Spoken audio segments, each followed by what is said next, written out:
like to remind everyone that this show is brought to you by Dillard Draws.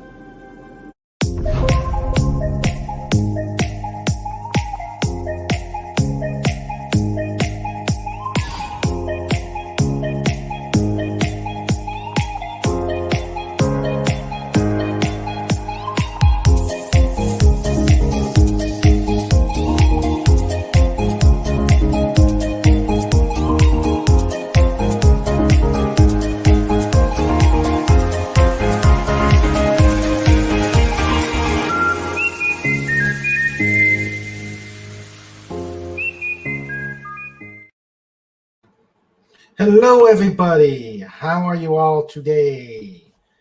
Your music is so catchy. Oh, I love it. I love it. It's a Fed for Hire product, and he actually sent me the music for where he got it from, and oh, it's just so cool. Welcome, everybody, to King Dolphin Television. I'm Raymond, author of the Dolphin Wars series of books. And I'd like to welcome everybody to the best pod on YouTube. I know Dillard, it's hot over there. It's hot here too, about 90. Summer's getting ready to rumble. Yeah, it's 96 right now, but I'm in a tin roof shed, so it's getting baking hot up in here. I can smell the bacon on my own back strips. We got about 89 degrees here, so but it was hot, warmer earlier on. Okay, we got a great interview today. He is a comic creator, so I'd like you to all give a King Dolphin Television welcome to Dillard Draws. Hello, Dillard. Hello. I got a full disclosure. Yeah. My only experience with dolphins is a Sega Genesis video game called Echo the Dolphin. I'm not too familiar with dolphins other than that. Dolphins are cool. I'm afraid any dolphin-based humor is going to fly right over my head. Don't give these guys any ideas. They'll be coming up with some hilarious stuff later on. I know it. So before we get going here, I'd like to welcome those people that are so far in the chat. Mainly they're the wrenches. They are my wrench team supreme, Legatus Legionai, who is the first one always. He makes sure that we are up and running and everything is smooth as silk. We've got Snortapoopus.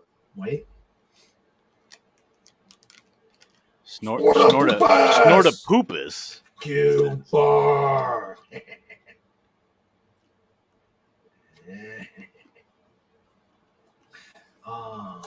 John Rendell has just come in saying it is thunder, lightning, and rain there. And be safe, Mr. Randall. And we have the amazing producer, the wrench wench, and my better half, Sandra Feliciano. How you doing, honey? We'll keep this. She'll keep this crew in line. Make sure all the bots are out of the way. So we're going to start with Mr. Pop Culture Curators here. All right. How this is going to work is we're going to. I've got a set of questions to ask, and as you said, this is going to be totally off the cuff. Totally unscripted for the most part. I have had no prior conversations with King Dolphin up until 4 minutes before the show started. Our stuff has been DM, but I have someone I highly regard mentioned that I should bring you on. Are you going to tell me who it is? Yeah, Anti-Derivative Jill. She said I love Jill. She said I should come on and talk to you. And I said, okay, Jill. That's fine by me. So we got together via DMs, and we finally got the chat together. So how we do this is, and the chat knows this, we have, I ask the questions, I open it up to the chat. And yes, Carol's Cookies. It is Dillard in the flesh. Hello, Carol. And I ask, are you impatient, guys out there? Please hold on to the questions until we get done with my questions, and then you can have at it. Are these questions? Are these like hard hitting interview questions where I'm going to be very uncomfortable, like a hot seat? No. I make things very comfortable with it for everybody. Oh man, I know. I know you wanted hard hitting journalistic questions. I want somebody to put me through the ringer one of these days. I told you when I ask questions, I'll tell you when. See, this is why I always demand a list of pre-approved questions before we start. Yes. This is what I gotta live with these guys here. The question: when can we ask questions? That counts technically as a question. Yes, it is. It is. You shouldn't even read that. Yeah. Carol's Cookie says I should make you squirm. And Snort says you're about to be grilled like a burger on the 4th of July. Boy. Ooh. That's speaking of grilling, how was your Memorial Day weekend? It was good. It was very good. What did you do? On Saturday, I went to fly. Sandra and I went flying. I'm working on getting my flight currency back. So, and Sandra's a flight instructor, so she was putting me through my paces. Beautiful day, a little bumpy. Flew around my granddaughter's house as we were circling, doing turns around the point. The little girl was enjoying herself thoroughly, watching us fly in the airplane, saying, "Hello, Grandpa. Hello, Grandma." So, yeah. And no, not without a catapult yet. So, yeah. And then Sunday we grilled. Yesterday was just a chill day, doing some chores, moving some things around in our sunroom, giving us more room to see outside. So it was a good weekend. How about yours?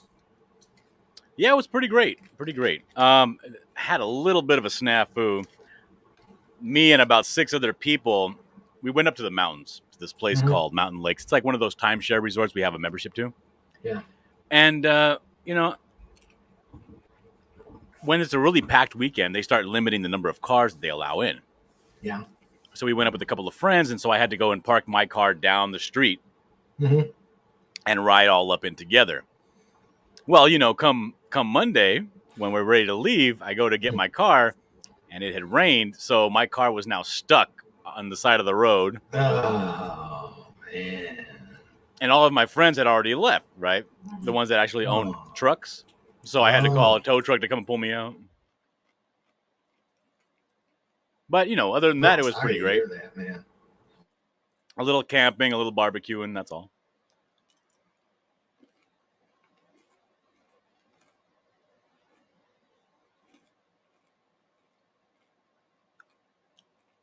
Oh, I think he's frozen. Are you okay? That was weird. Yeah. Hopefully that's just a little glitch. Sorry about that, guys. Little glitch out there. So, all right. So that was my Memorial Day weekend. Just pretty much had a good time. I didn't know. I had no idea what was waiting for me. Probably for it would have ruined the trip. It would have ruined the trip if I had known, Yeah, probably for the best. Yeah. There, friends don't leave friends stuck in the mud. They stick around eating Doritos and laugh. Oh. Yeah, they stand around and they go, "You try letting air out of the tire?" They eat another Dorito.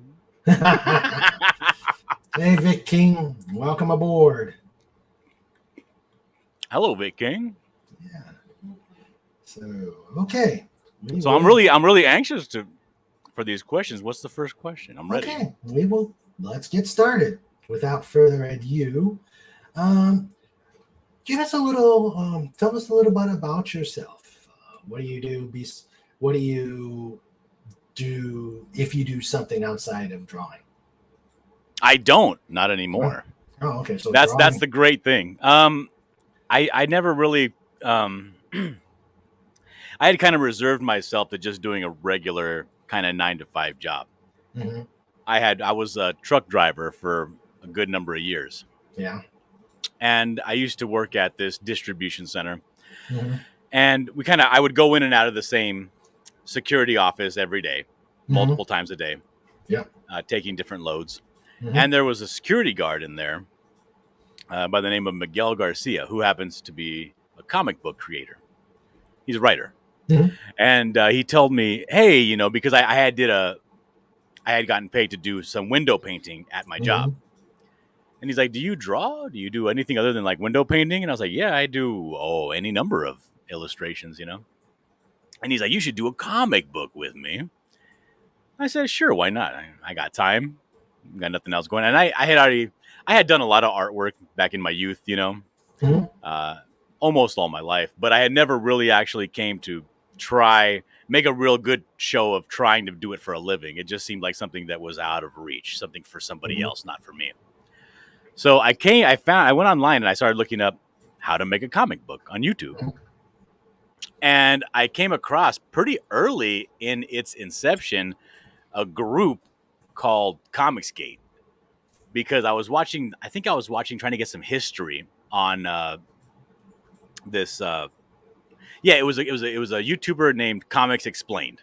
And I was watching, and then it rolled over a couple of times to, you let your YouTube play on your phone. And then it went to a video of a guy named your boy Zach, or Richard C. Meyer. And he was talking about comics and critiquing them and all that stuff. So I kind of started watching it. And I was like, oh, this is a really cool thing that people are doing over here. They're making comic books in a kind of a formulaic way through crowdfunding. So I said, let me start hanging out. I started hanging out in the chats, and I created my own little channel where I would do little tutorials and things like that. And after a while, it got to the point where people were saying, hey, I like what you do. Can you do this for me? And, I was working full time. So I was like, yeah, sure. I did my own little things here and there, helping people out with their stuff. Because just kind of being a member of the community. If you see something, somebody has a project, I could do a drawing for that. It would be fun, But it got to the point where I was getting more requests than I could say yes to. And, I had a job. I wasn't about to be like, yeah. But after a while, I was like, you know what? Let me release a book. And so I made a book called The Buckler. And it did pretty well. Crowdfunded somewhere in the neighborhood of about $13,000. And so I was like, oh, that's pretty good. And then by doing that and doing the constant going from channel to channel, making connections and stuff like that, I got a little more exposure, and more people were hitting me up for work. And I was like, well, and then this kind of epiphany kind of happened, right? And I was like, let me try something. Let me just say yes to everybody for a low cost, Yeah, sure. Yes, absolutely. Yes. Just see as much work as I could get while still working full time. And I'm not going to lie, my full-time work did suffer. I was going to work all tired and taking longer breaks, even taking naps at work, But I did. I just said yes to everybody. And I did that about 3 times. Because the first time, I think I made somewhere in the neighborhood of about, during a week, right? I made about half of what I was making doing truck driving. Second time, it was almost the same amount. And the third time, it was more. And so I kind of sat with my wife, and I was asking, I was like, what do I do about this? I mean, I'm getting requests. I'm getting constant requests. But I can't do it and also work this full-time job. It's killing me. It's absolutely killing me. I'm probably going to die driving a big rig truck, all tired from sleep, And so she's like, well, you've already done it 2 times. If this third time works out, I say go for it. Take a break from your work and just see if you can be a full-time illustrator. And I tried it, and it worked. So that's what I do now. Okay, cool. So how long has this been going on? About almost close to 9 months now. Oh, okay, cool. Congrats. Thank you. So, what? Tell us a bit about the genre that you draw, or are you just? What is your style / genre, etc.? I can share my. You want me to share my screen? Please do. I have up here my my art station. I use this as my online portfolio. Okay. So I'm just going to share my entire screen. Okay. Close down my pornography. Hopefully my internet is cooperating when you do that. Let me know if you can see it. All right, let me see here. Yep, got it. All right, there we go. So this is kind of like my style that I work in. It's more of a Western traditional comic. Okay. With a real heavy emphasis on lighting and detail. Okay. I do a couple other things. I did a little drawing here for a guy named Ethan. I was attempting to work on a children's book for him. It wouldn't be Ethan Van Sciver, would it? Yes. Yeah. Oh. So I did that. There's a couple other little fan art things I did. This is a double page spread from my comic. Oh. Okay. And here's another double page spread of him making a leap at this helicopter. But nice. Yeah, this is here's another double page spread of him arriving in Winnipeg, Canada, where the story takes place. Oh, okay.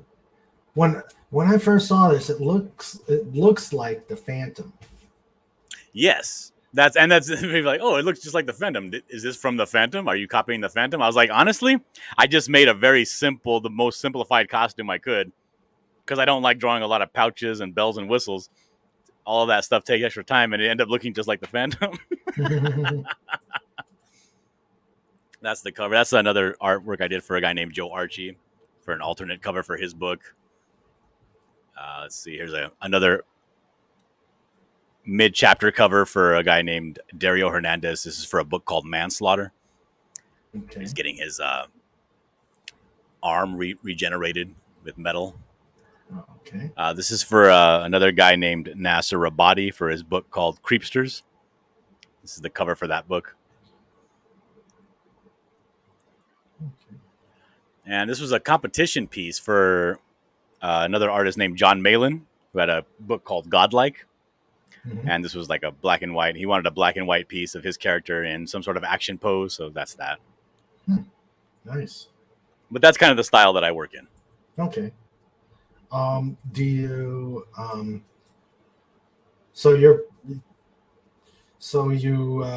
you're, I can definitely see that you're a Western style artist. Yeah. You said you've done stuff for people,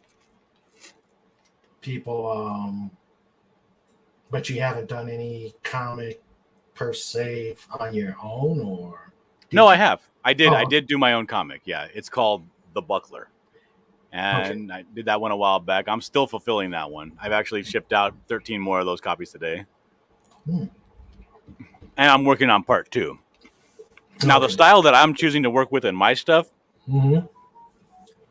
is basically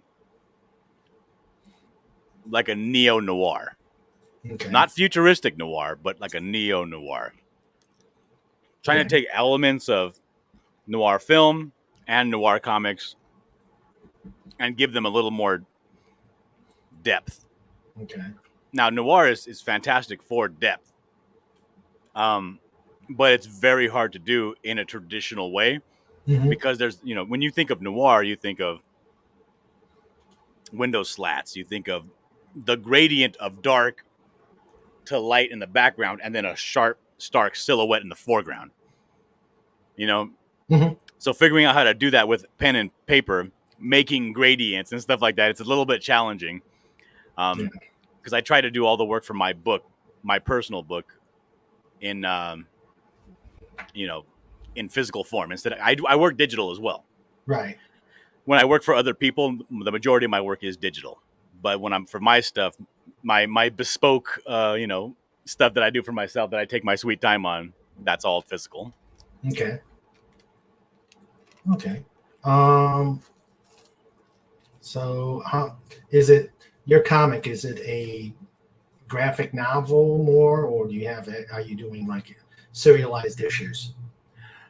Like honestly, I wouldn't really consider it a graphic novel. It's 40, no, it's 52 pages. Mhm. So it's graphic novel length, but it's serial. Okay. I just don't it's very hard logistically to stop every 22 pages and then print a book. You know what I mean? Yeah, I understand. Yeah. So I try to get at least, 2.5 to 3 amount of just a regular sized book in the one. Okay. All right. Yeah, I envy people who can.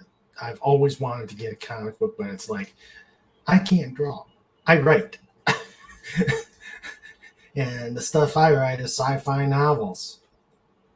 Right. And the thing is Baltimore. this, I mean, that's what it is. I Mhm. mean, if you're going to do this stuff, you got to be a jack of all trades. Yeah. And even if you're not going to do it, it's not your wheelhouse. You still have to do it, even if Mhm. it's not great.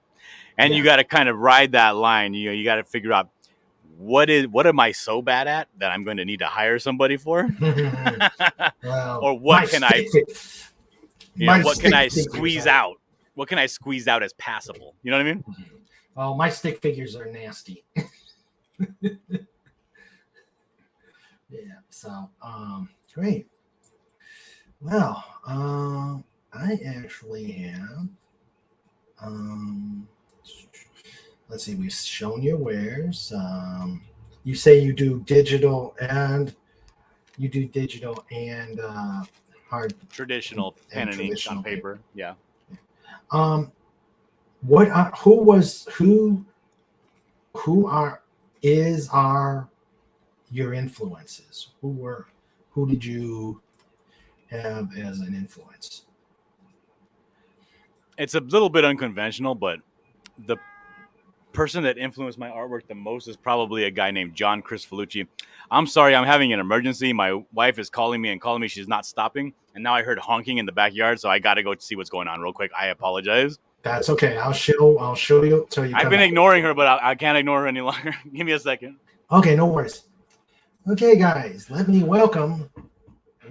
take some time and welcome the chat as Mr. Dillard is working on the family issue. And then once he comes back, we'll get to your questions. I know Legatus is already chomping out the bit and putting out questions. But let's welcome everybody who's coming to the chat. Snort says, obey the honking wife.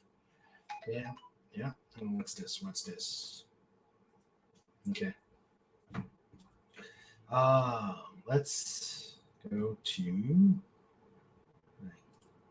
Let me just double check. Because I've been.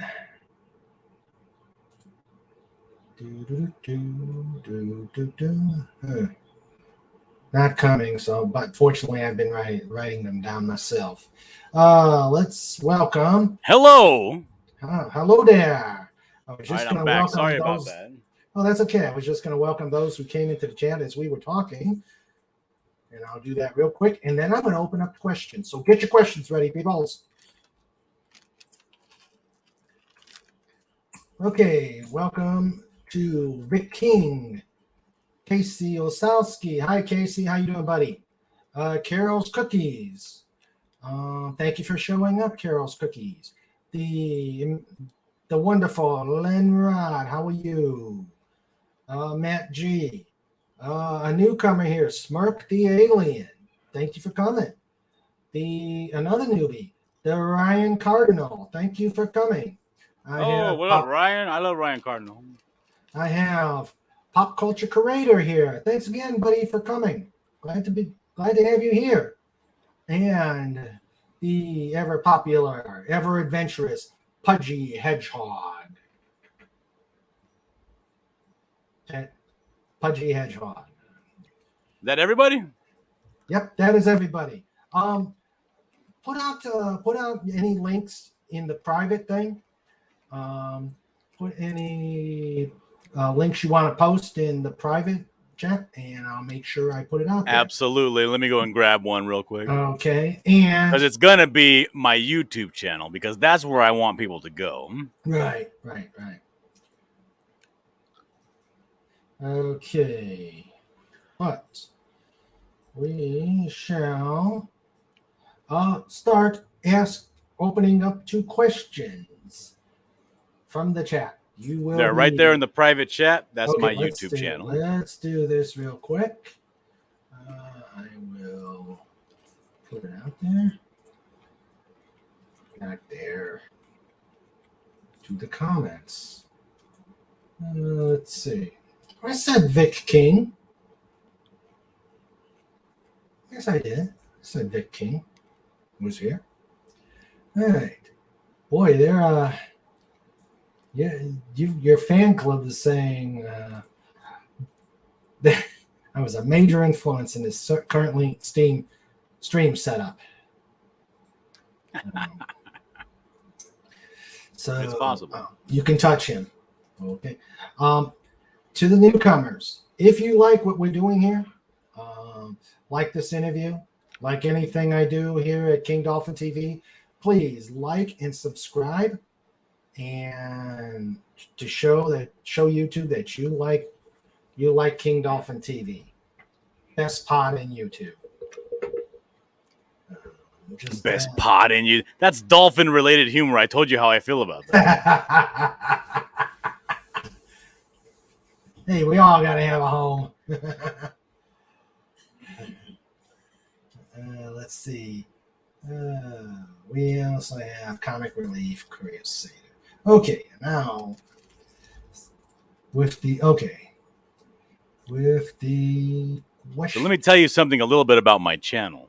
Yeah, go ahead. My channel basically consists of two things, and that's pre-recorded content and live streams. Okay. Some of my pre-recorded content, I do little animations. I'll get a couple of guys together on a live stream, and if we happen to be chatting about something extraordinarily funny, I'll go back and put those into an animation of like a couple of guys hanging around a comic book shop, things like that.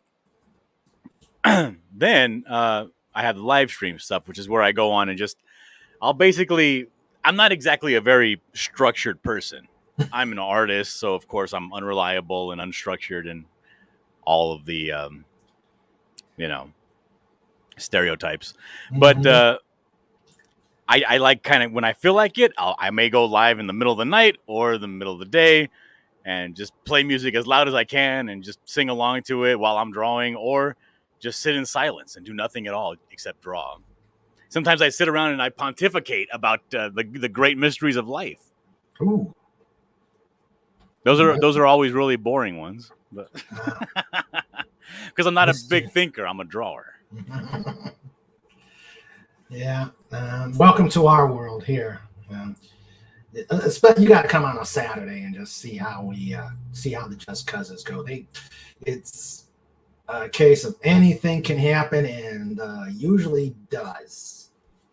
I like that. I like to see that. Yeah.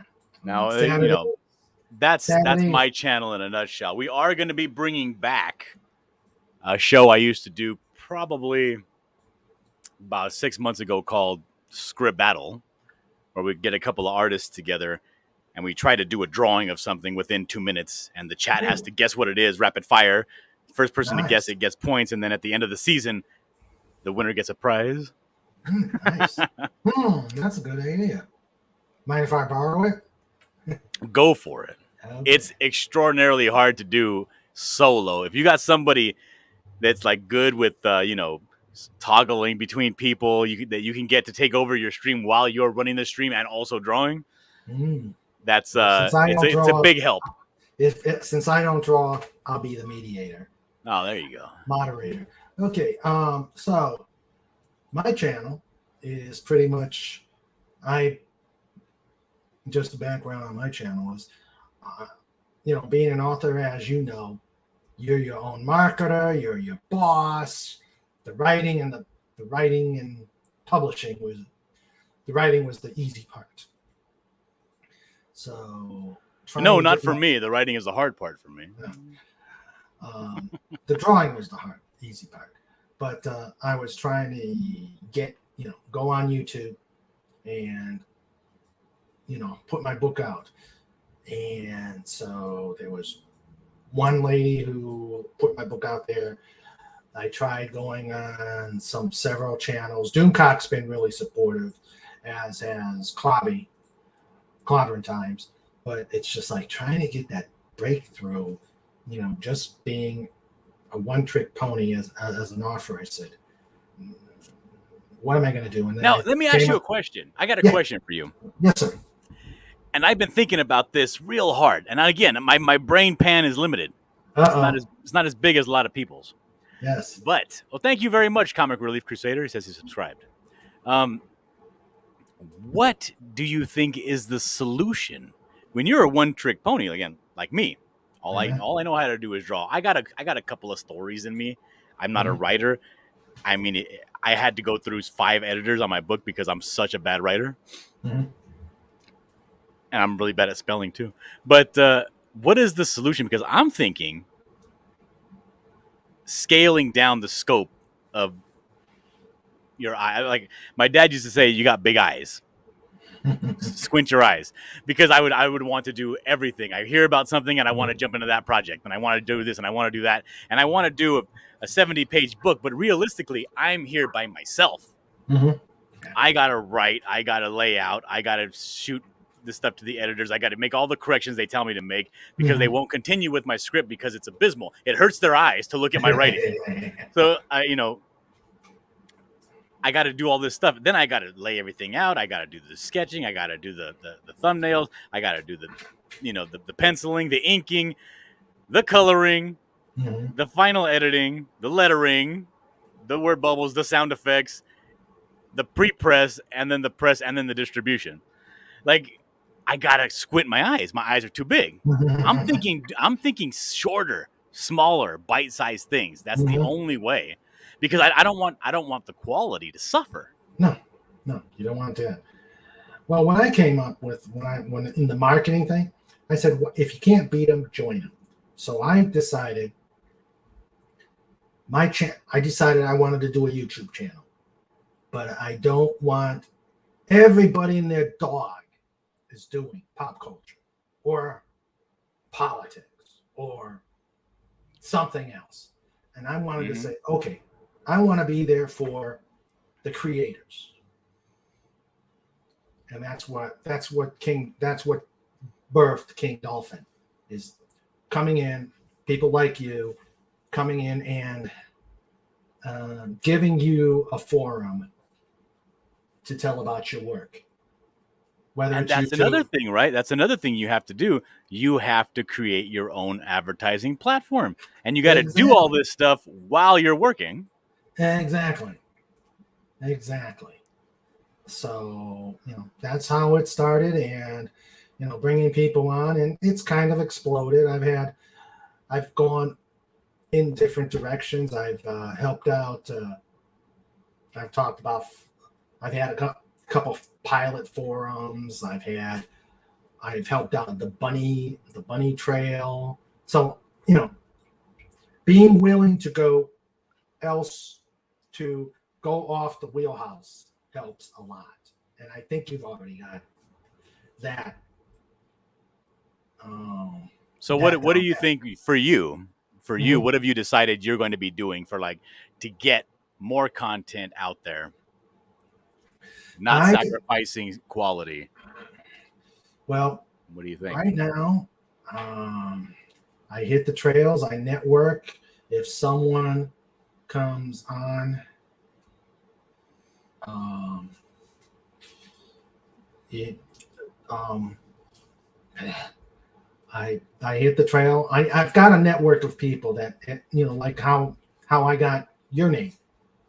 It's so between me and Sandra, we beat the bushes down, come up with ideas, and say, okay, let's try this. let's try bringing this person in. Let's try bringing that person in. And then, of course, maybe it's the ham in me. I like the wild and crazy live streams over the weekend to bring people in. We just talk as if we're in a coffee bar or Comic-Con or whatever, and we come in and just have wild fun. My Just Causes, they get a lot. For a totally unscripted, totally out of the ordinary, I like my Just Causes because they bring in a lot of people, bring in a lot of crazy things, and we have fun. And that's the thing. It's really fun, and it's also a little addicting too. Yeah. Like I've actually had to kind of step back for a while. Like I'm doing the whole daily live streams and stuff like that. It's like it hurts in the short term. It hurts my bottom line of what the amount of work I'm getting done. You know what I mean? Because it's not like I go to a job and then I come here. It's like, no, I'm here 24 hours a day in front of my computer drawing. If I'm not drawing for this person, I got to draw for this person. And then I'm always working around about 12 hours a day. Mm-hmm. And then when that's over, then I'm like, okay, do I get a jump start on tomorrow or do I actually work on my own stuff? Mm-hmm. Yeah. You know what I mean? It's real difficult. Like I have the third page for my book right here for part 2. Mm-hmm. This is the third page, and I still have not gotten this panel finished because it's been sitting there now for close on to a month because I've been so backed up and swamped with everything. Yeah. That's the thing. I have a Monday through Friday job, and that I have no intention of leaving, and then my books are my part-time job, and then this is just a way to get help other people. Mm-hmm. I think that's my thing. If it helps other people, get people in, and on the side benefit, if I get some new friends out there, new subscribers, it's all gravy. But I'm primarily doing it for fun, and obviously when it stops becoming fun, oh well. But these guys make it fun. Oh, these guys are absolutely crazy. And what day is that on? Saturday. Normally Saturday, at 5 Eastern. You have a show called Just Cause on Saturday. Yes, on Saturday. It's normally on Friday, but it's on Saturday, 5 p.m. Eastern. But this Saturday, because I've got a Comic-Con to go to, it's going to be an hour. So. Yeah, I've been getting hit up by a friend of mine who wants to go to an anime convention, and I'm like, number one, does that help me with what I do? And I love anime. I actually think that anime and manga, in a lot of ways, are a superior form of storytelling. But I can't take that kind of time out to just do things that I want to do. Mm-hmm. I got kids, Yeah. Well, when you're an author, you gotta get the books out there and do the autographs, and with the bug, it's been rare that I've been able to do this. I mean, every time I got something scheduled, boom, the bug. Yeah. Like I was sitting down and I had this idea because I was laying down in my bed. This was about maybe 3 hours ago. Mm-hmm. I went inside to go get some water and go to the restroom. And my daughter runs up and she's like, "Daddy, tell me a story." And I'm like, "All right, well." And we always have the air conditioning running and it's like hot out here. And I'm like, I'm going to take a break. I'll take a break. I'll lay down. I'll tell her a story. So I think real hard and I think up a story. Mm-hmm. Because I kind of do this ongoing thing with her where I make up this thing called the Little Witch Emily and her little sister Ellaby and her mama Grosa Rosa. Uh-huh. And they're all witches that live in the forest. And I kind of just like think of like a moral. Mm-hmm. And then I try to make a story around that. So like the one I just told her right now was, we both laid down, turned off all the lights, had the air conditioning on full blast, and I was telling her a story. She's 3 years old, and I'm telling her a story about the little witch, how she went to the dark part of the forest, and she was singing really loud her favorite song, and the owl told her to be quiet, and she didn't listen because the owl was sleeping. And then the owl attacked her, but she got away because she used her magic wand and said the magic words. And the mother told her, well, you got to be respectful. And, you have to, some people sleep in the night and some people sleep in the day. And you have to always be polite. And that was the thing. And then I'm thinking to myself, I want to do a children's book of that, those characters. I just don't got the time because I got hit up by another friend, Marsupial Gamer. And he's like, we got to strike the iron while it's hot on this Winnie the Pooh being public domain now, and I agree. I got to do that, but I also got to work full time for this guy Dario, and I work for another guy named Aslan, and I work for Rick Piper of Cross Comics. I'm like, okay, I got a lot of stuff on my plate, and anything I try to do that's extra takes time away from my own book. You know what I mean? I also have going on at the same time, and God forbid I try to do a YouTube like a pre-scheduled YouTube show. That's out of the question. Yeah. It's tough. There's only 24 hours in a day. Okay, guys, I'm starting with questions. So let's see. We got us with the most obvious. When can we ask questions? Now. Ask questions. Okay, and I know there are questions here. Getting down there. Getting down there, I know. The Ryan Cardinal says, by the way, that children's book stuff you did was great. Which stuff? Hey, do you want to see my rendition of Winnie the Pooh? Sure. I'll show you. Is he an armored bear with M60s? No. It's just based more off of the Milne, the E.H. Shepard illustrations than anything else. Yeah. Let me see if I can pull that up real quick.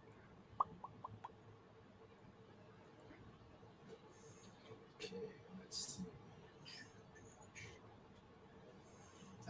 Because one of my favorite stories from the Winnie the Pooh was the one from the actual Disney cartoon where he's pacing back and forth because he thinks somebody's gonna steal his honey, and he has his rifle with the cork, the popper rifle.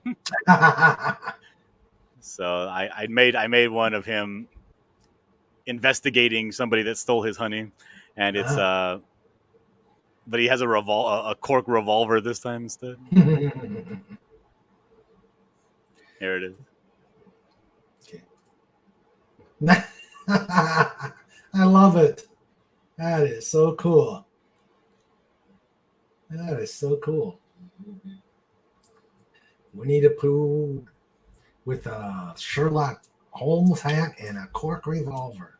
Cool. Well, I mean, think about it realistically. If you want to show somebody investigating something, they can only have a certain number of items to make it look like they're investigating. Yeah. One of them is a deer stalker hat, Yep. or a magnifying glass. Let's see. Legatus Legion I asks, how much crowdfunding did you do? I think you answered that. Is that were those the only times that you did crowdfunding? Yeah. Okay. Pop culture. We had tried. When I first came over to Comicsgate, there was a bunch of people that wanted to do an anthology, a horror anthology. And I was like, that's a great idea. Let's do it. And then, of course, everybody drops the ball. So I'm like, you know what? I'll do it. I'll set it up. I'll take care of it. So after all that happened, the long story short, people kind of their interest fizzled out, and then I kind of got left holding the bag halfway through the campaign, and we did not fund. I think we had a goal of 10,000, and we ended up around 8. So that didn't fund. How much does crowdfunding take off your totals? Say like you get 10,000. Yeah, for Indiegogo, we used Indiegogo. They take 3 to 4%. Okay. So what was it, around like $400, something like that? Okay. And then of course the man. So that was my first crowdfunding that's on my, my actual name. Uh-huh. And then the second one I did was for my book, The Buckler. Okay. And that one did fund, was successful moderately. I did about 13,000 for that one. But I had set the goal for that like $5, because I was going to do it regardless. I had set the goal as $500, so just to make sure I hit it. Now, how much does the tax man take off of that? About 30%. Yep. Yeah. Okay. Yeah. That makes me skeptical. And the majority of the money honestly goes towards fulfilling, not the actual printing of the books, but the shipping of the books is what kills you. Oh yeah. Oh yeah.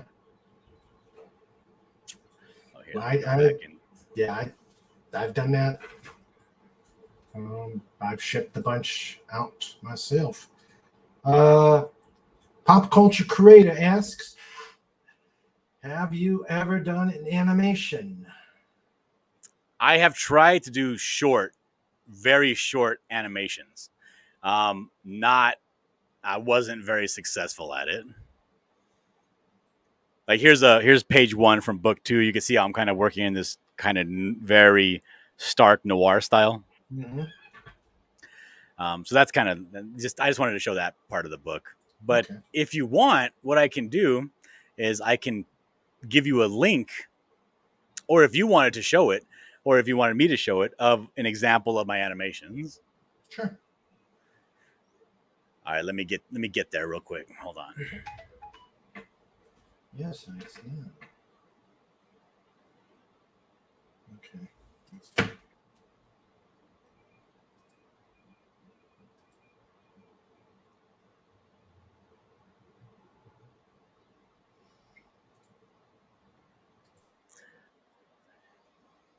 All right, I have it here. Let me stop screen sharing this and share my entire screen with volume.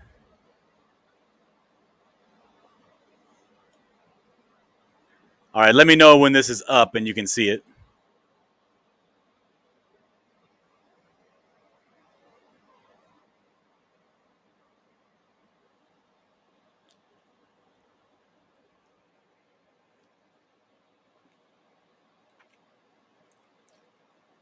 Hello? No, that technical difficult. Yeah, we got it. Okay.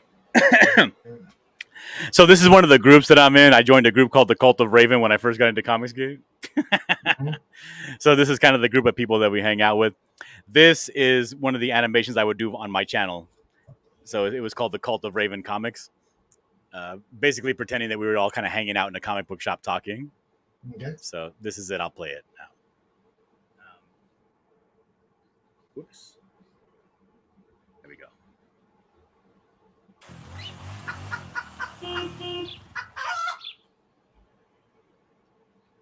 Out of that glory hole. Yeah, Shouldn't go to those though.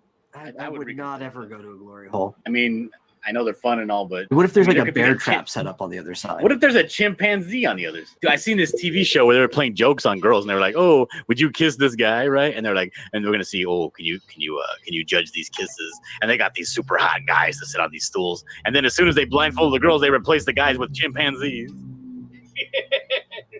No, wait, that's a lie. They replaced them with baby or like young orangutans. It's just a prank, bro. And the girls were all kissing the orangutan, all passionately. It was disgusting. Just a prank. And then when they took the blindfolds off, the girls were like, "Oh my goodness!" And they had a good laugh and all that. I would be mortified. I'd start swinging. You remember that skit on Saturday Night Live with Chris Farley where they give him Colombian decaffeinated coffee crystals instead of actual coffee? Lied to me. Okay, that's exactly how I would feel if they took out the blindfold and it was some sort of animal that I was macking down on.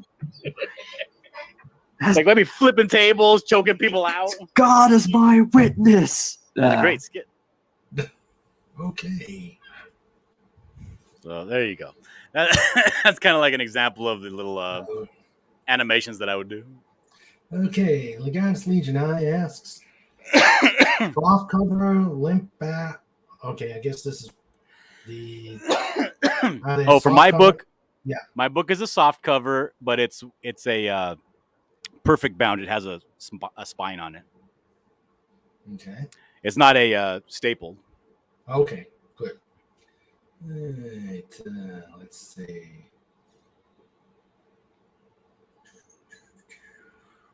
Down.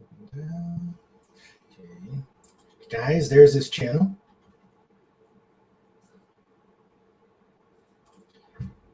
Oh, Pudgy asked, what were you munching on? What food were you munching on? Oh, I was so hungry. I was eating M&Ms.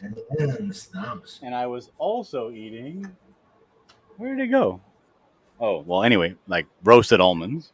Oh, I get my salty and my sweet and my Diet Coke.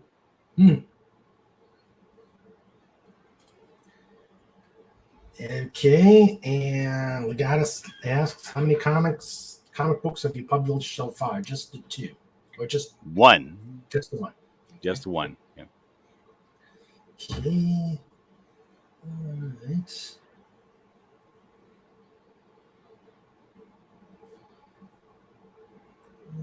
Okay. We need lots. And as a follow-up to the M&M question was, do you eat the red ones last? I do not. I eat them by the handful. Oh, okay. As you can see, I'm not shy around food. The Comic Relief Crusader asks, how do you get over creative blocks? You can answer that for me. Well, 2 things.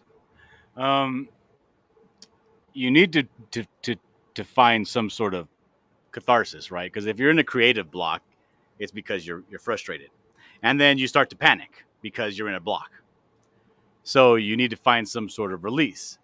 And for me, that's either I go find my wife and have one out, or I go and I set up targets in the backyard and I shoot them with a BB gun. You would not believe how completely pleasant it is to just sit. I go out there. I did this on my birthday in May. Mm-hmm. All day long. I had a one of those break barrel BB guns, the real strong ones, yeah. And it comes with a scope on it. So I go out there, I go outside, and I take my time. I'm not rushing or nothing. It took me, from the time I decided that's what I'm going to do to the time I actually sat down, it took me an hour because I was taking my sweet ass time. Mm-hmm. I went out there, put a little folding table out under a shade tree, nice chair, big bottle of Diet Coke, bucket of ice. I went to Big Five and I bought a little pellet can of BB, pellets, and then I went and I got some Bristol paper and I drew a bunch of targets, put it on a box, put it out there about 50 yards away, and I have my binoculars. And that's all I did. I attempted to sight in the scope. For 6 hours I was out there, loving every single second of it. Like, do not pressure or rush yourself, and just have fun. And I would tear up the target, and I was like, you know what? I'm here at home. I went, made a new target, taped it on top of the old one, and just for 6 hours straight, just sitting out there by myself, playing videos on YouTube as I was pink, shooting my pellet gun. I can't tell you how much years that took off of my heart. It was so good. It was such a relaxing. It's better than the best day of fishing. We call it recoil therapy. Yeah, or you can go do that, but that gives me more stress when I go out and I actually buy ammo. I get stressed because ammo's so expensive. Yeah. So true that. I appreciate people who can draw. I can't because of my clumsy paws and lack of opposable thumbs. Snore. You can draw. Let's see. Anybody can draw. Yes. Drawing is easy. Mm-hmm. Not everybody can draw like me, though. I'm what you call a dynamo. Yeah. Oh. These questions just, let's see. Questions. Darren Wagner says shooting things with actual things that shoot is a great cathartic release. It is. Oh, yeah. Yep. Let's see. Yeah, Carol's right. You go and you put your soda cans. I have innumerable Diet Coke cans all over everywhere. You know what I mean? So I just go, And I'll fill them up half with water and just bing, bing, shoot them all up. my next one is Star Trek Disgracery. I've got the first season. I think that's going to be my next set of targets. Casey Asowski asks, I'm a blind man who loves to create art, but I don't know how to get my work out to the public. Can you offer him any ideas? Yeah, this is the only place. This place here, YouTube and Twitter, are the only places that I advertise. The only places, and I have constant work. Like if you look at my Twitter right now, it says Dillard Draws commissions closed because I can't take any more work right now. These two play. If you're posting on YouTube right now, and you can't see because I don't know, you have some sort of a keyboard where you're familiar with and you can use. This is where you do it. This is the best place to do it. You can hire somebody, you can take out ads, but just putting work out, especially on Twitter, just putting work out will get you attention. That's the best place I would say to get attention, to get advertisement, to get seen. And it's free. Yeah. All you have to do is be better than what other people are looking at. That's true. That's true. Legata says, paper using pen and pencil or digital? Then you've answered that. You do both. Yeah, I do both. Like you saw, this right here this is just traditional. I do a sketch, then a blue line sketch, and then I'll just ink over it. But then again, like the stuff you saw a little while ago for the Winnie the Pooh, that's all digital. Okay.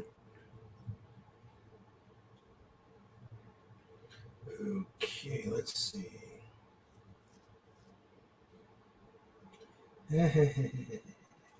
So true, Legatus. His full-time job is to keep Sandra Feliciano happy. Thanks, Legatus. Thanks for that.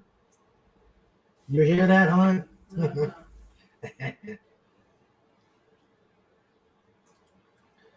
Snort says, I've stepped back on my tubing to an extent, fewer late nights or early morning streams.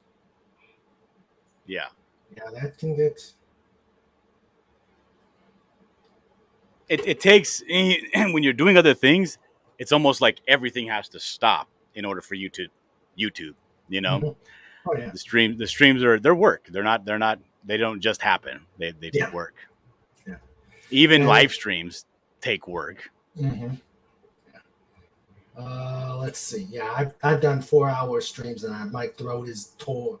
I don't know how the long timer, the ones who could do it 8+ hours can do it, because that guy you had in your chat right now, Vic King, that dude I seen him do like 14-hour streams. Oh man. That guy's a psychopath. He's a monster. Lenrod asks, what's your preferred brands of pens, papers, pencils, etc.? Okay. If you want to know, I do have Strathmore 500. I don't use it. The paper is too slick. It's too slick. My pen just like slides off, and I feel like I'm drawing on butter. I don't like it. So I use Strathmore 300, 11x17. For pens, Micron O2s.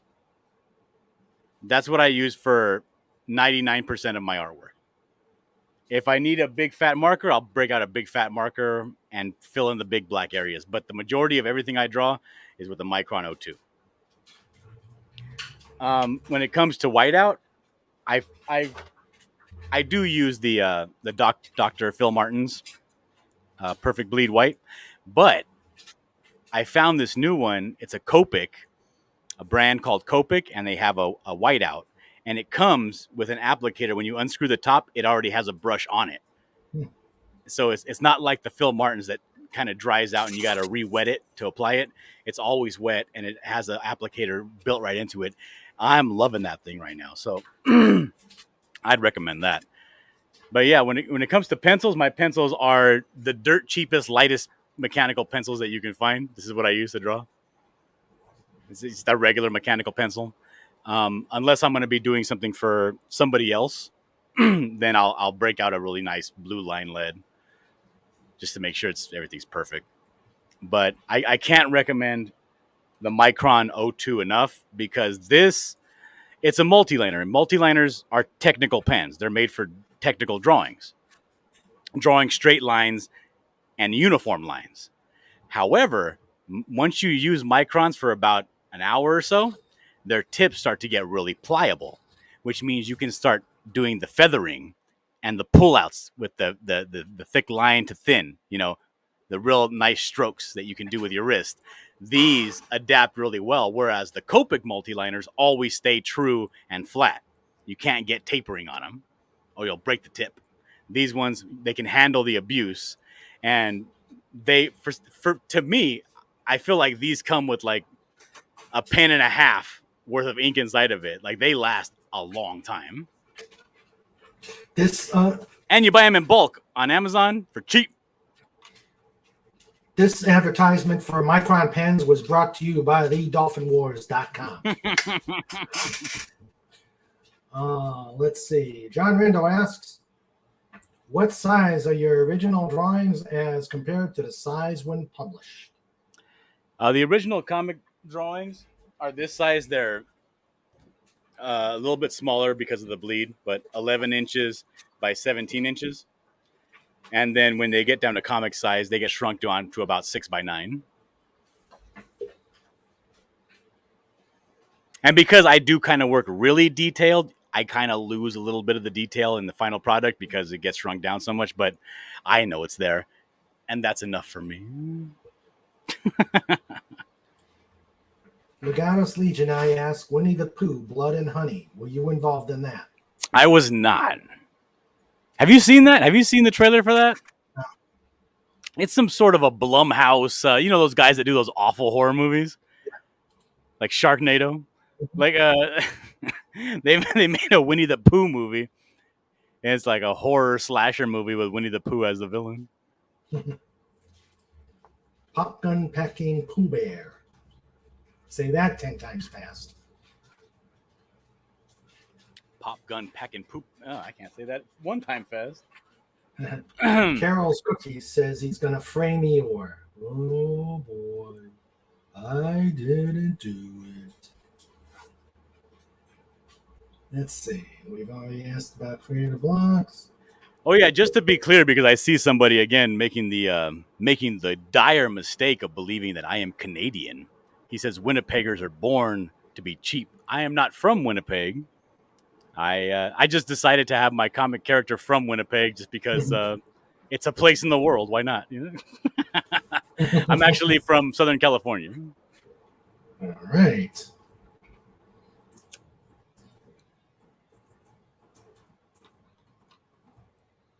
Okay, walking through the questions. Let's see. Tim the Enchanter's here now. Darren Wagner says, not a bad animated cartoon. Oh, yeah, I'm sorry. I forgot to answer. Before my wife interrupted, you asked what my influences were.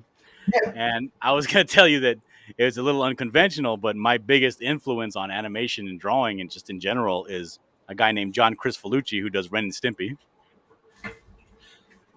Oh, okay. That was like my go-to thing. I like the over-exaggerated, big knuckles, tiny, the kids with the huge knees and the tiny legs, Mm-hmm. Almost like how Norman Rockwell would kind of exaggerate the form almost to a cartoony point. Like Crisfolucci just took it to the next level. And I love the fact that I was watching some documentary on the making of the guy. John Kay is a real controversial figure. Mm-hmm. Some people even accused him of like getting into underage girls. Now I don't know if any of that's true or not, but I know that he's as a creator himself, he was like a taskmaster. He was brutal, and he would go around to his artists and tell them, "What is this?" When they were drawing Ren and Stimpy, and they were saying, "Well, this is you have here on the script. This is Ren getting frustrated, and then exhibiting that.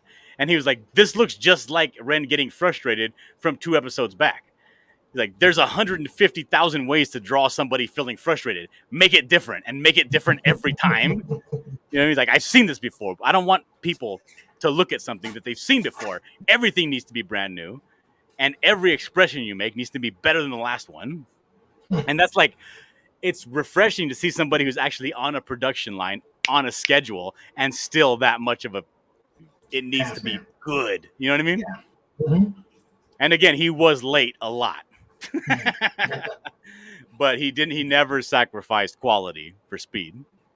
Yeah. That's good. And look at us, then you answered this. I guess he meant, do you eat the red ones last? And we've answered that one. Okay, let's see. Hello, Jedi Bill 797. Jedi Bill. Now that's a name I haven't heard in a long time. Jedi Bill just passed 1,000 subscribers on his channel. Oh, okay. Cool.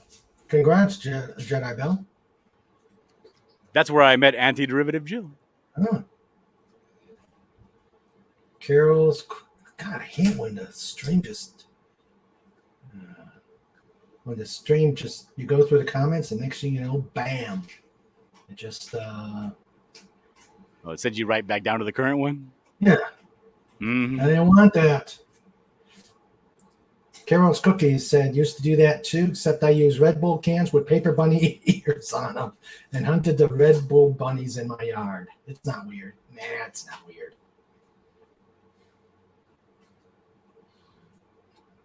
No, it's not. I actually drew. When I was out there shooting my paper targets, I would draw little rabbit heads. You know, life size so that I could put it far away and practice. Because I actually do hunt rabbits and eat rabbits occasionally.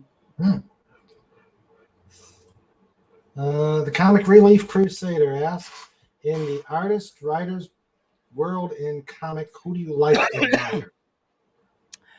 I don't know about your age group, but my age group, me when I was growing up, my formative years were in the early 90s. I was born in 84, but I was a baby and a kid, in the 80s.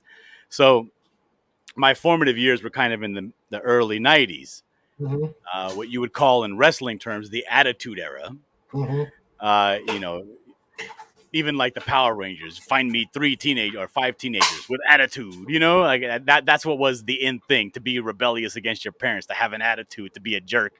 Mm-hmm. I like Stone Cold Steve Austin, the wrestler. I used to wear a t-shirt. I got sent home from school because my t-shirt said, 100% whoop ass. Yeah, that would probably. So I like the gritty, the way people talk in comics. My comics that when I was growing up were Ghost Rider and, The Dark Knight. And I really like Frank Miller because Frank Miller talks in his comics the way a tough guy would talk. You know what I mean? Yeah, like Marv in the Sin City movie, the whole monologue with Marv, that's 100% pure Frank Miller. It's like, and when he's done crying, the hell I sent him to is going to seem like heaven after what I did. I'm a super tough guy. And that's what I like. I like that in comics. So I would say for writers, for sure, Frank Miller. And for an artist, overall, it's got to be a tie between Sam Keith and Mark Texiera. I loved Sam Keith. His anatomy was it was like Ren and Stimpy, where it was just so exaggerated and so out there. It would be an entire arm with not one line on it, but right here at the crook of the arm, you would have a jumbled mess of muscles that was just something outrageous that you would never see anywhere else. It's like he knew exactly what the anatomy was supposed to look like. He just shifted it on different parts of the body. It looks so cool. But then Texiera was like the guy that did the Ghost Rider. He did the Sabretooth comic that I loved. And he was like the king of the upshot, the shot from the ground to make you look powerful. You know what I mean? And he would have these scenes where Sabretooth's ripping apart like this, and he's ripping apart ninjas, and there's just muscles on muscles, and it was just so damn cool. So yeah, I would say Mark Texiera, and he was probably my biggest influence in comics. He's my favorite. I admire him to the ends of the earth. Okay. Let's see.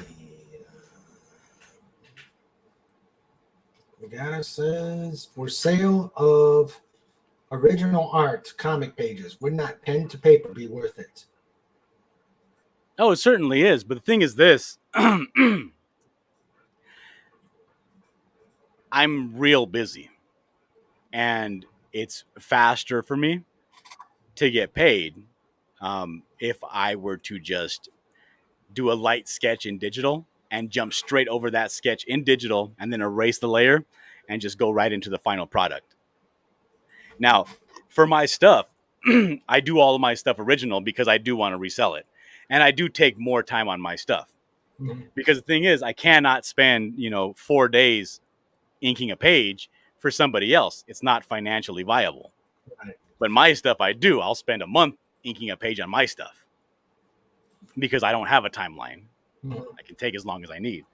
So, I mean, there is a 100%. That's a very valid point. But I'm not at the point in my career yet where I can take the time to do everything physical. Okay. Financially. Okay. All right.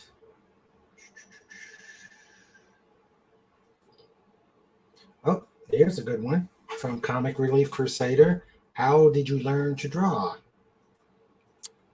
My father.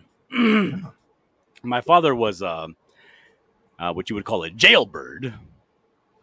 So what he would do is he would send me letters from jail, and he would have little jailhouse drawings on them, and they used to intrigue me to no end.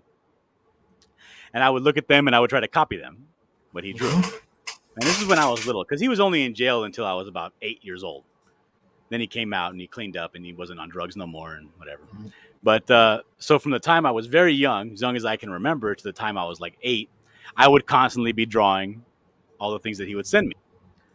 And it didn't take long. He wasn't an artist or anything, but it didn't take long before I got better than him at what he was drawing. And he would draw very, miscellaneous jailhouse stuff. He would have little like guard towers and spider webs and cholo gangster stuff, So for those of you who are not on the West Coast, cholos are like Mexican, but not Mexican from Mexico, like Americanized Mexicans in the Los Angeles area. They call themselves cholos. So like it was kind of like that kind of artwork, lowrider art kind of artwork is what I started out doing. Mm-hmm. And it was so, because I like looking at little, like almost like a Where's Waldo book. I like looking at things that have a lot of different things going on, little stories happening on the sides, and because those letters were kind of like that, he would intersperse his letters with little drawings. They fascinated me. So that's what I would copy all the time. Then when he came home from prison, he brought this chump with him, some lame-o named Sammy. And there was, I guess, I don't know, his cellmate or something. And he was living in our garage.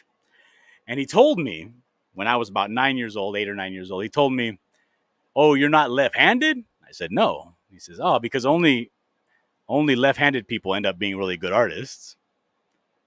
And I was like, "Oh, really?" So, and he was an artist himself. And wouldn't you know it, he was left-handed. So I made it my goal in life to be better than him before the year was up and he left the house. And so I guess mainly my drive for improving with artwork was spite. Still is, to be honest. I see people that do things better than me and I can't handle it, so I try to get better. I got a very fragile ego.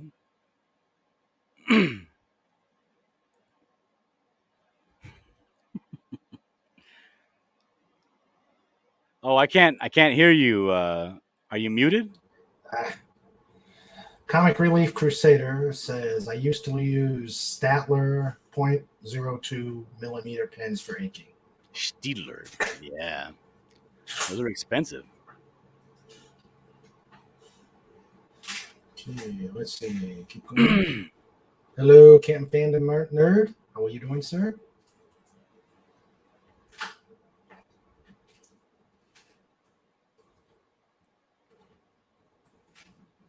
Looking for questions.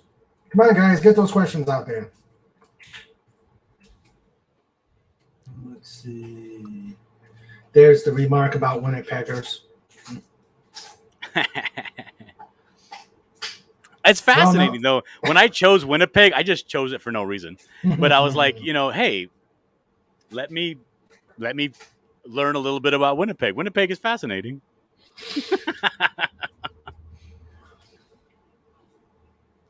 John Randall says, happy, happy, joy, joy. Oh, yeah. Ren and Stimpy. Oh, come on. Stop it. Okay.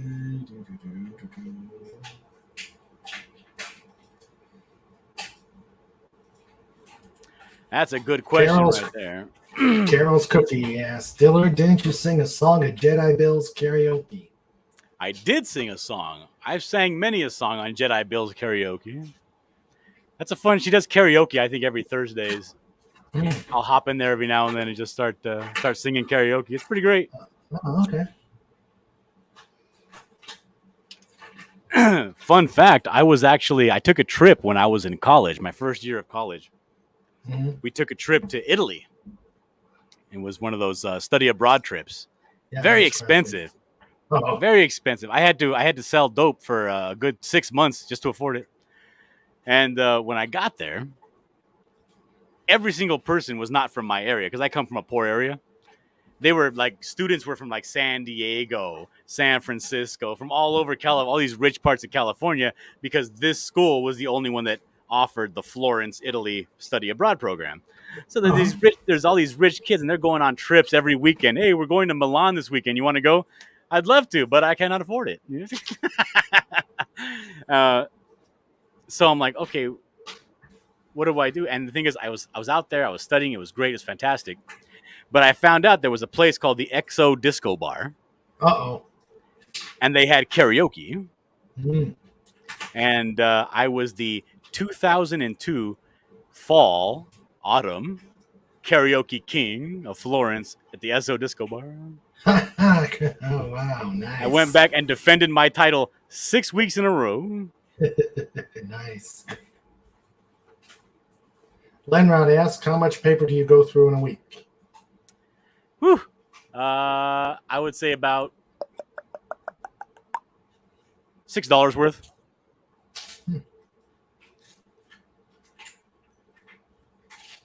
All right. Let's see.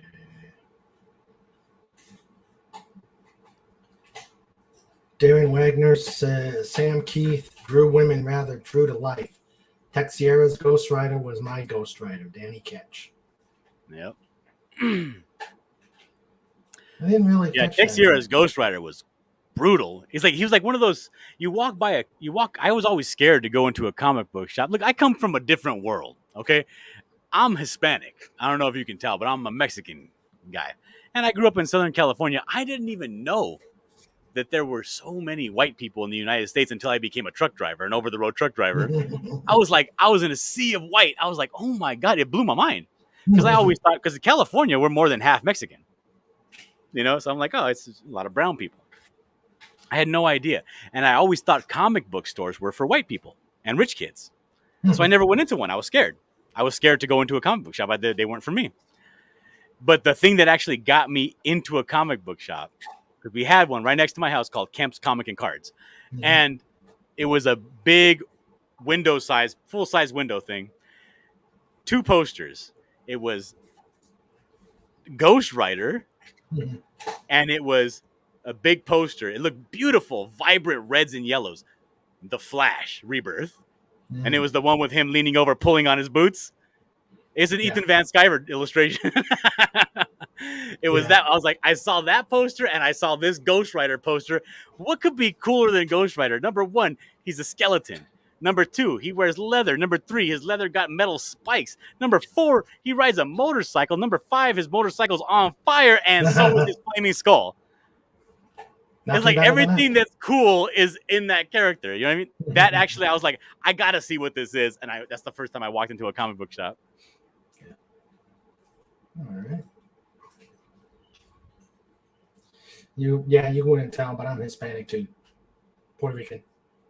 I can't tell a thing. Yeah, it's the second. Yeah, it's the Americanized version. Let's see.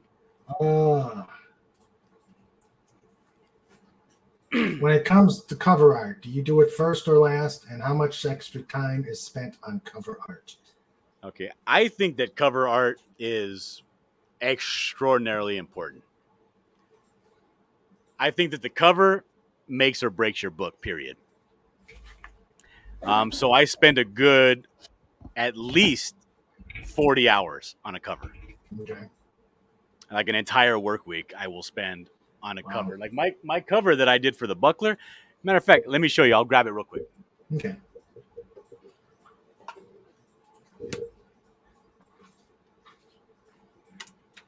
This interlude is brought to you by thedolphinwars.com. Where's Pudgy's music when you need it?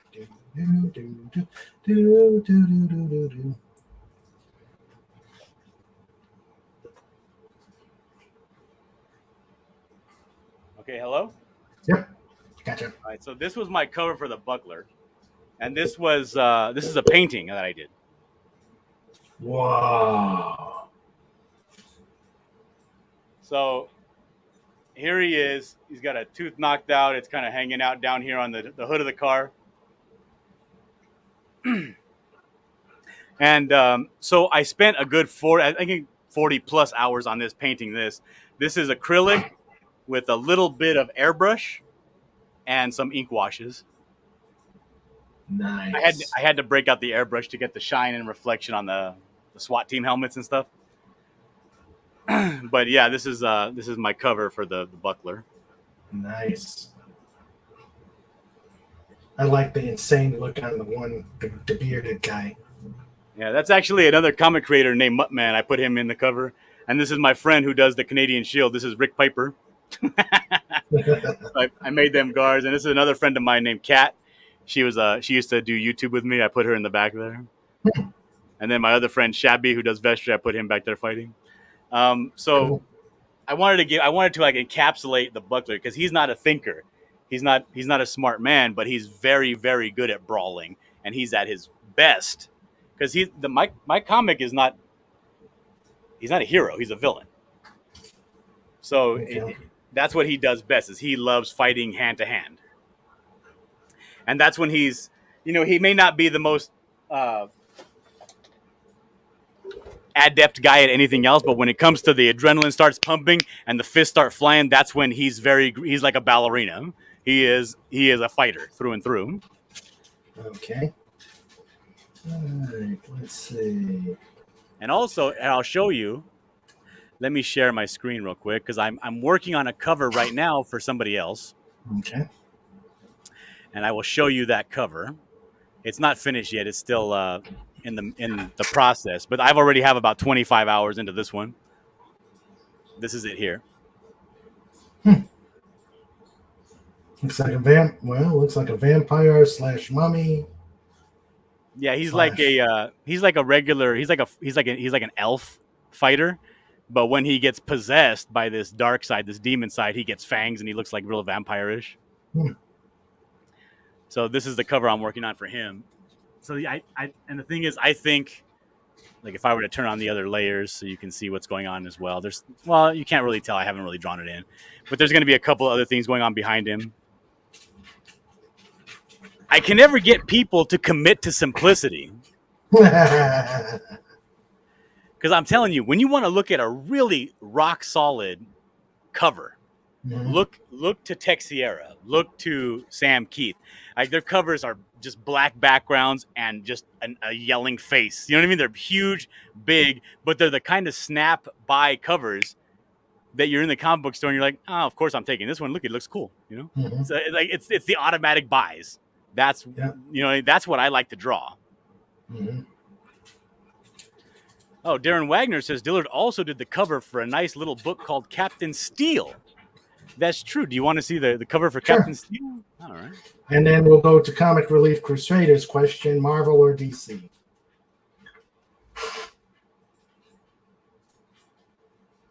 Oh, I don't know. I don't read comic books. That's for nerds.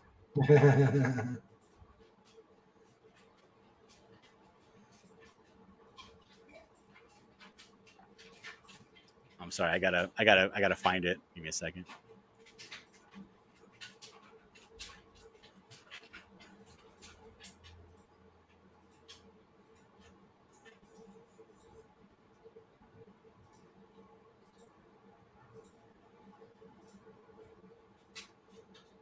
Okay, I got it. Let me share. Share screen. Share full screen.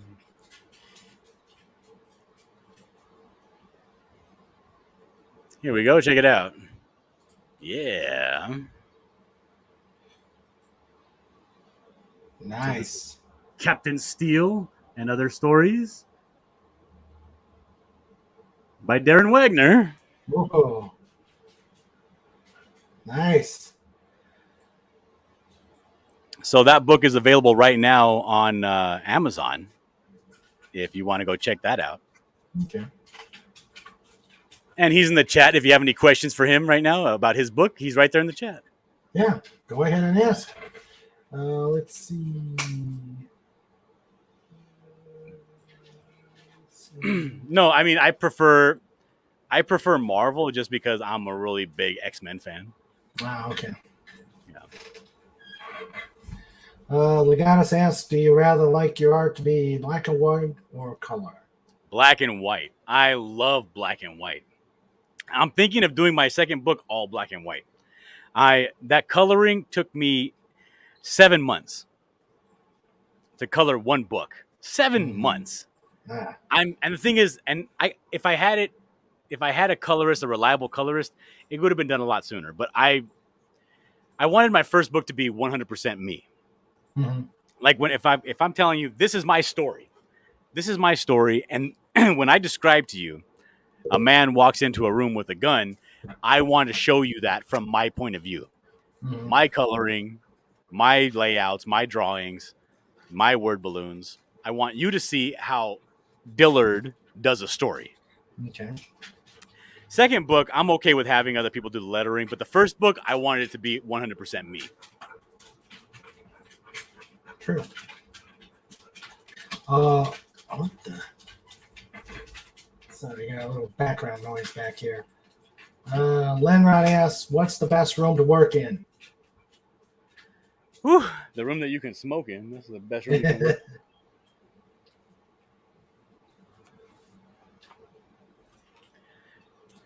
John Randall asks, lots of good questions tonight. How many drawings go into an average comic book, and how long does it take to make them all? I have wondered that myself. Okay, so the average comic book, unless it's one of those DC special events, the average comic book has 6 illustrations, 6 panels per page, usually, at least. Now, again, there's some splash pages. There's some that you have 9 panel pages, but they usually they average out to about 6 panels per page. And an average comic book, a floppy, has about 22 pages. So if I can pull out my calculator right here. 66. Did you say 66? Mm-hmm. Wouldn't that be 6 times 11? No. Wait a minute. 6. She said 22. 22 pages with 6. Now you got my math. You got my math wondering. Yeah, 132. Ooh. Wow. So 132 illustrations. Some of them more detailed than others. And the thing is, like, if I were to show you, like, for instance, this page, I have it handy, so I'm going to keep using it.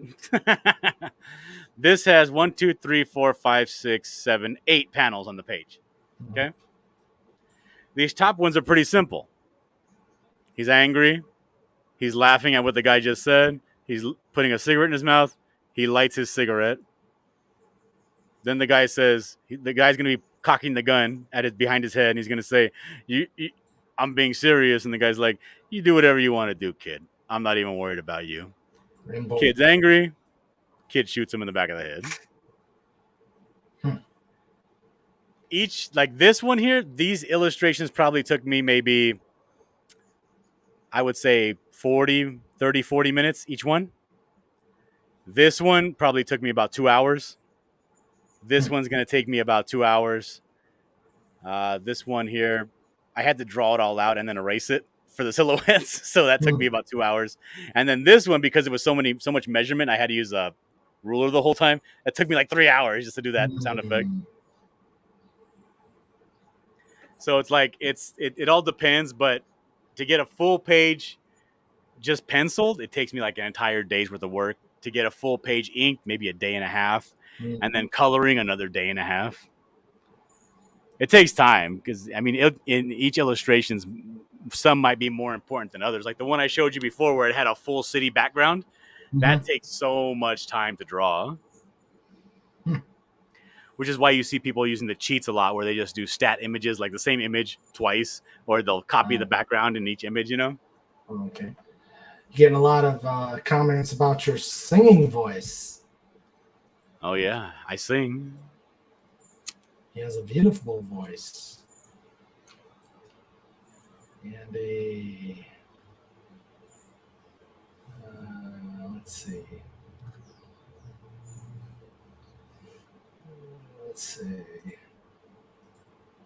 It's a good song to calm the chatters.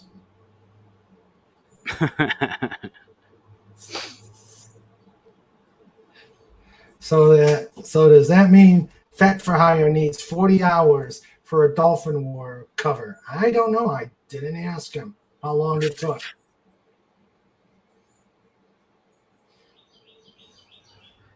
I don't know. I've seen some covers out there that look like they took 40 minutes, and I've seen some covers out there that look like they've taken weeks. Yeah. There's some really good artists out there. It's hard because you want to post stuff on Twitter and you want to impress people, but you have to do better than what you did last time every single time, because people get very unimpressed real quickly. Take care, Snorna Poopas.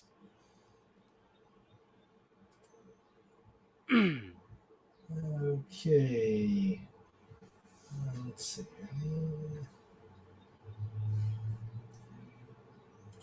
Legata says, I found, for example, the original Savage Sword of Conan the Barbarian, since it was black and white interior, had a lot more details than if it was colored.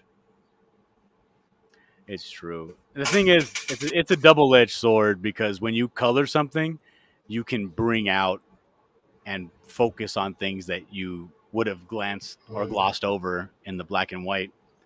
But at the same time, when you do color, all of your intricate hatching, your areas that are darker, I would say coloring does its job. Like when you color, you want to not only just show the color of the piece, but you want to push things into the background and bring other things into the foreground. But when everything gets pushed into the background and you only have one thing in the foreground, you're sitting there kicking yourself in the butt thinking, why did I spend so much time drawing all this stuff when it's just, you can barely see it anyway. It's really frustrating, but sometimes color is like, I would actually go back and reference that Sin City movie, where it's like, it's good because everything's muted, but and you could see everything crisp and clean, the black and white noir. But when they really want to show something, they'll make it color. They'll put the sneakers in red, you know? So that's a really cool way to do that. Have the best of both worlds. Yeah.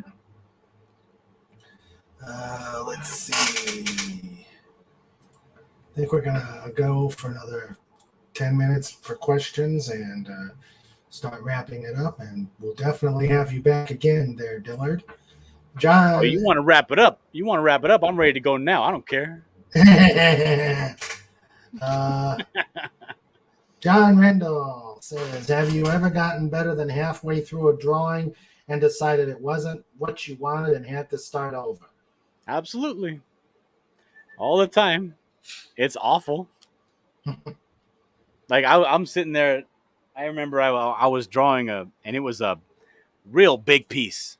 It was a full splash page. And as I got to inking, I had gotten down to about the knee level of the character and followed the wrong line. Oh. And no matter how many times I did the whiteout, I had made that line with a crow quill pen. So it was like very, very black ink. And no matter how much I went over it, and it was right at the knee area where the boots started. It was like a female archer. Mhm. And there was so many little nooks and crannies, belt, straps and buckles on the boots and everything, and fur and little leather texture that I could not get that texture back on top of the whiteout. It would just start to gum up, and I ended up having to just scrap the whole piece and do it over again. It killed me. That's got to be a pain. That's got to be frustrating. And expensive. Yeah. I mean, basically, I was out 2 days of work. You know what I mean? Yeah. Let's see. And the guy's like, "How's my drawing coming along?" I'm like, "Hey, I'll have it done on time. Don't worry about it." as you're over there late night, eyes blaring, Red Bull on the side. My daughter tells me, "Daddy, your eyes are all red. You're looking at your phone too much." I was like, "No, I'm just working in front of the computer." Hello, anti-derivative Jill. She says, "Oh man, I didn't." Hello, Jill. Yeah, we're still here.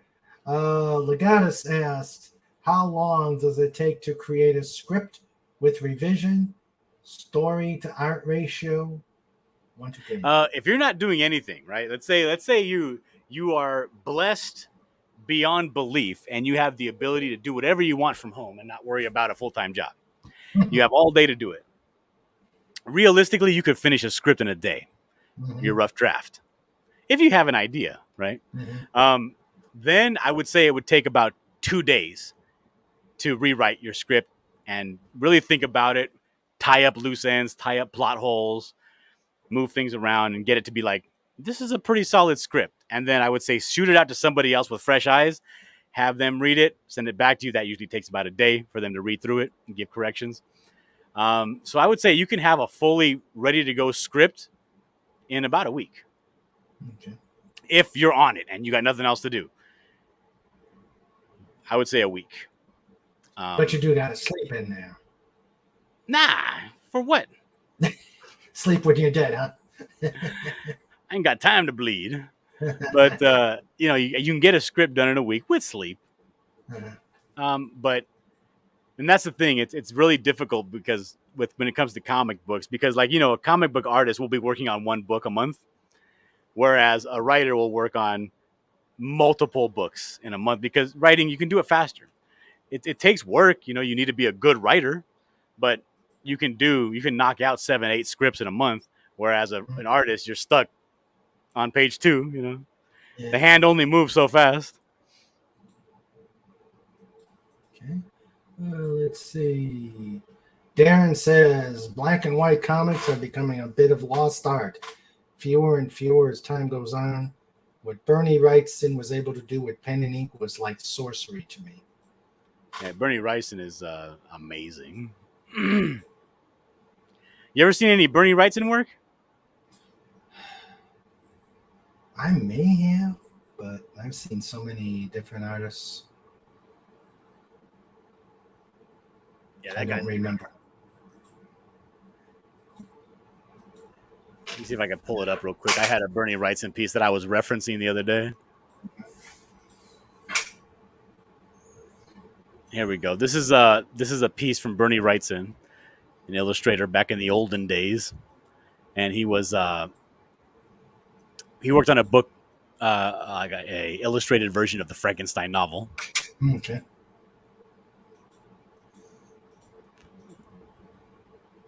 Check this out. This is great.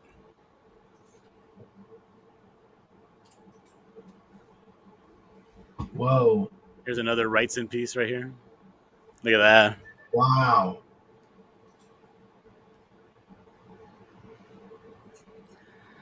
Yeah, that guy's fan. That's what I want to do. I want to do books like this. Wow. The detail is amazing. Yes, it is. And not only that, even though the detail is amazing, he has such a command of lighting that you know what to focus on in the picture. You know for a fact because just of the sheer size of it on the page, he wants you to look at that alligator's belly. You know what I mean? Like, look at that. That is fantastic. Yeah. So, these are all great people to try to emulate. Yeah. Let's see.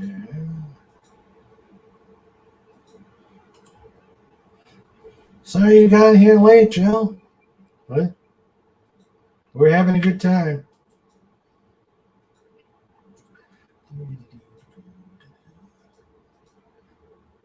Lennon says that detail. Oh, yeah.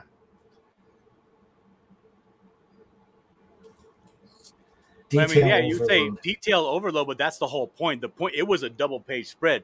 There was barely any writing on there. The point of it was to sit and enjoy what you were looking at. Like, Mm-hmm. he just pulls you right into that world. You know exactly where you're at. You're in some guy's, or maybe even a university or museum's private collection of Yeah. topiaries and stuffed animals, taxidermies and stuff like that. It just looks fantastic. You get to chew all of the scenery up and just look at it for days and days. It looks fantastic.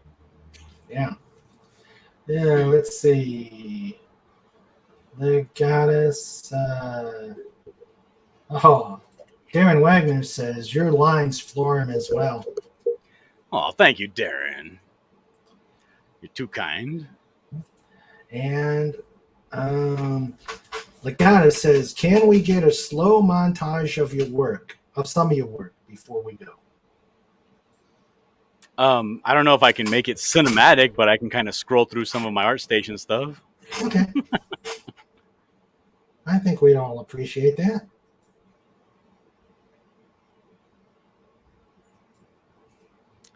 Okay, so we'll take a look from the beginning to the end here.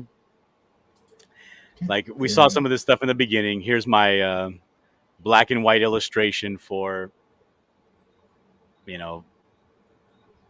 godlike. Mm-hmm.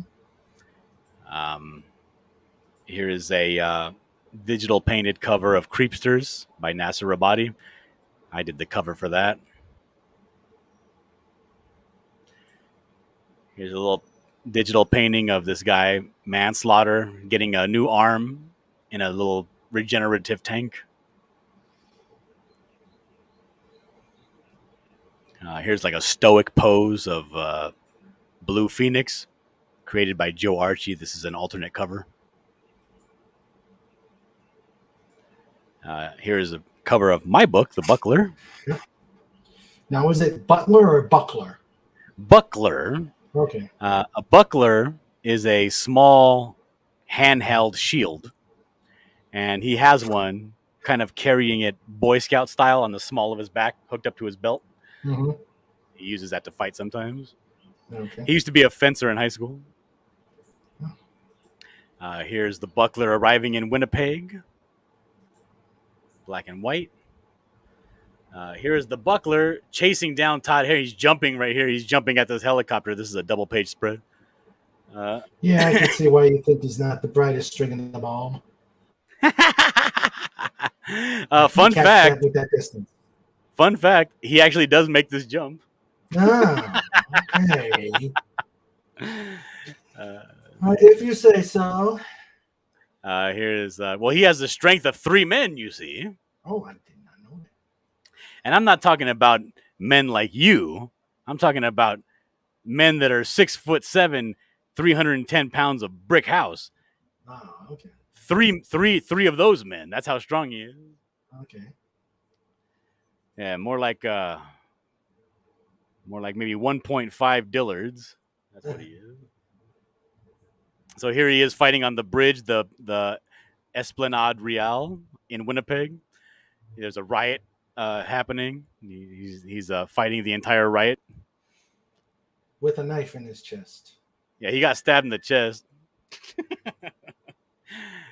This is a little fan art I did for a friend of mine for his book Niobe. That's his character there. Let's see here. Here's a little This was meant to look like a watercolor illustration, but this is all digital painting Nice. of Cyberfrog for the Cyberfrog children's book, which he did choose me to do that, but he put the whole project on hiatus, so haven't done it yet. Oh, Let's see. Here's a interior cover I did for a guy named The Quaff, and he has a book called The Shotgun Samurai. So this is the samurai here on the bottom with a shotgun, and he's fighting this girl up on top. Here was a sample page of a comic book where this meteor comes and lands in the middle of the ocean. Little eggs get deposited at the base. Here is another illustration from the Shotgun Samurai, but this was like the intro page talking about the old legend of the dragon on the top of the mountain. Mm-hmm. So this was an actual watercolor piece that I did physically on paper. Nice. And okay, here's an inked drawing that I did for a man named Timothy Olson. He has a comic book called Melvin. And I have this one in color as well. I colored it as well. So I'll show you the colored version here. There we go. Oh, nice. So this was Melvin fighting this this mechanical man, this half man, half machine. And they're tumbling down a tunnel of made out of skulls in the background, alien skulls and human skulls. So that's kind of how I work. That's my stuff. That's the end of the tour. Cool. I got to put more stuff up on ArtStation. Yeah. Hope everybody enjoyed that. Legatus Legion I thinks Buckler wonders if Buckler has the IQ of the Tick. He's not a smart man, but he's not that dumb. He really is not that smart. He has helpers. He has two henchmen. One is named Bull, the other is named Moose. One of them is a smart guy, the other one's a dumb guy. And they help him out. They help him out with his decision making and stuff like that. Carol's Cookie says, I do enjoy a good riot. All right. Well, Dylan, this was an amazing interview. Nice to get comic drawers here, and amazing, you say? Amazing, yes. I'll say, amazing. And let's get your YouTube channel out there one more time. Yeah, if you like me or you like my artwork and you want to follow what I'm doing, I'm trying real hard to get as much content as I can out there every day. Okay. My YouTube is suffering for it because I'm doing a lot. This past month has been nothing but drawing. So I'm going to start up my YouTube, getting it going again on a more regular basis. Mm-hmm. But if you like what I do, please consider subscribing to my YouTube channel. That would help me out a lot. And that's the best way for me to get information out to people that follow me, because I can actually talk like this. I can tell them what's going on, right, rather than posts on Twitter. Mm-hmm. Yes. So anybody who likes what he's doing, what you saw tonight with Dillard Draws, please like and subscribe his channel. And as you could see, he's an amazing comic book drawer. I wish I had half your skill. I do. Good night, Carol's Cookies. I like I said, I wish I had but he who can't draw writes. And has dolphin humor. I do things on purpose. Oh my God, I'm getting out of here. Tim the Enchanter subscribed. Excellent. Thank you, Tim. Tim is our punster, so. But thank you again, Carol's Cookie. This was a. Lenrod says half of that skill would still be beyond me. Way beyond me. What a flattering thing to say. But yeah, if you guys want to talk to me or hit me up or talk about shows or talk about your ideas for books or whatever, my DMs on Twitter, which is On Twitter, ArtStation, Instagram, YouTube, it's all Dillard Draws. You type in Dillard Draws, that's where I'm everywhere I'm at. Okay. You want to talk to me, just hit up my DMs. They're wide open. Okay. All right. Dillard, when we get done here, stick around. I want to chat with you. Okay. So let's do some show notes. This was, again, an amazing stream, as they all are, if I do say so myself. Let's do some show notes. Next week, Antiderivative Jill and I talk about Deep Space Nine. The theme of that one, if the Dominion decides to stay away this time, we're going to do bromances and frenemies. So that looks to be a fun and enjoyable conversation. On the 15th, we're going to have Spencer Richard, a musician, come in, see what he's got to offer. On the 22nd, we're going to have the Captain Fandom Nerd come and visit us. On the 29th, we're going to have Barbara Clay from Rocky's Ferret Rescue, the very one who brought us my three ferrets, Slapshot, Catherine, and Brandy. So I can't wait to show her our ferrets and have a good time. This week, again, we've got the Just Cousins. This week will be a different time because I'll be at the Comic-Con, so it will be an hour later, 6 p.m. Eastern time. So come and join in the frivolity, and hopefully I will have some videos from the Comic-Con. Maybe we'll get to see all these cosplayers. That should be a good time. So let me, say thank you to all those who joined in.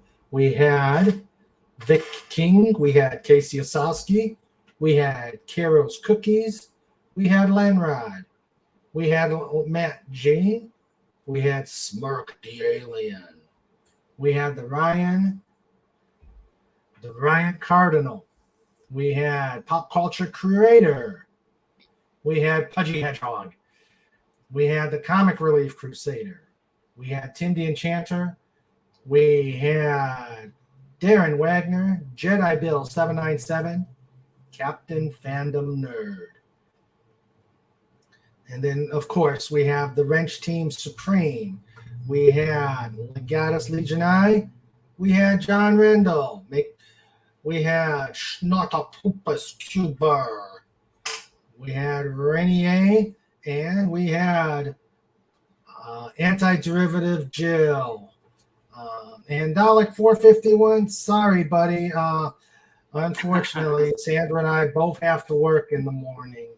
And 4:30 comes way too early for us. But thank you to at least show up. Hope to see you on Saturday. We're going to have lots of fun. And Dillard, please come on by Saturday. We're going to have lots of fun. Yeah, if I remember, I got subscribed to your channel now, and I got the notifications on, so I should know what's happening and when. Okay, great. Thank you. That's the best way to keep abreast of everybody on YouTube is to subscribe and turn on the notifications. Yes, definitely. And I have a panel. We have jokes. We have fun. We have hedgehogs. We got. Are these jokes dolphin related? Well, there's a few. I may not show up. I don't know. Oh, stop. Let's see. So we will. So I said, and of course the Wrench Wench, the amazing producer, my baby doll, my other half, Sandra Feliciano, who says they are really bad jokes. Hey, stop it.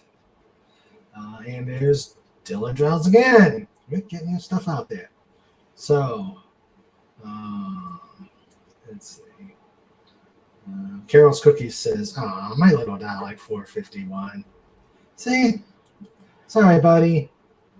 I know that time zones are a pain. You take care, Dalek. He says he'll be there if he can. Good night.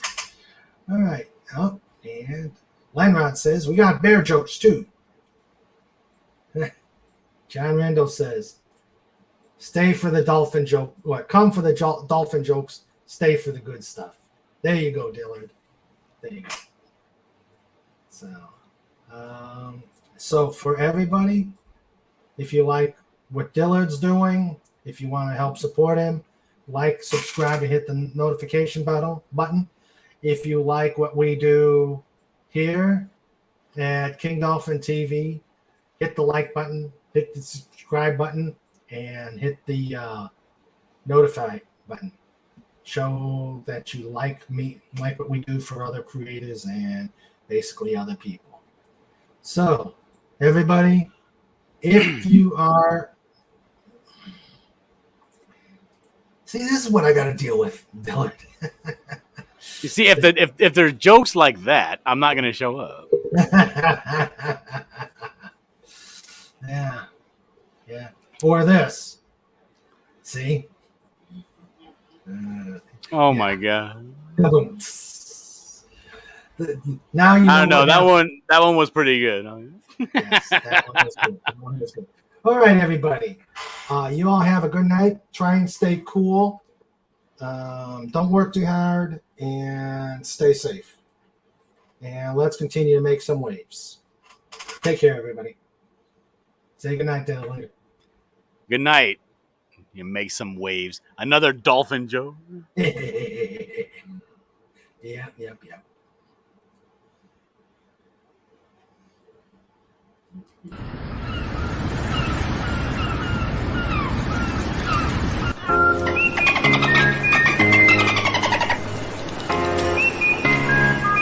segment is brought to you by TheDolphinWars.com.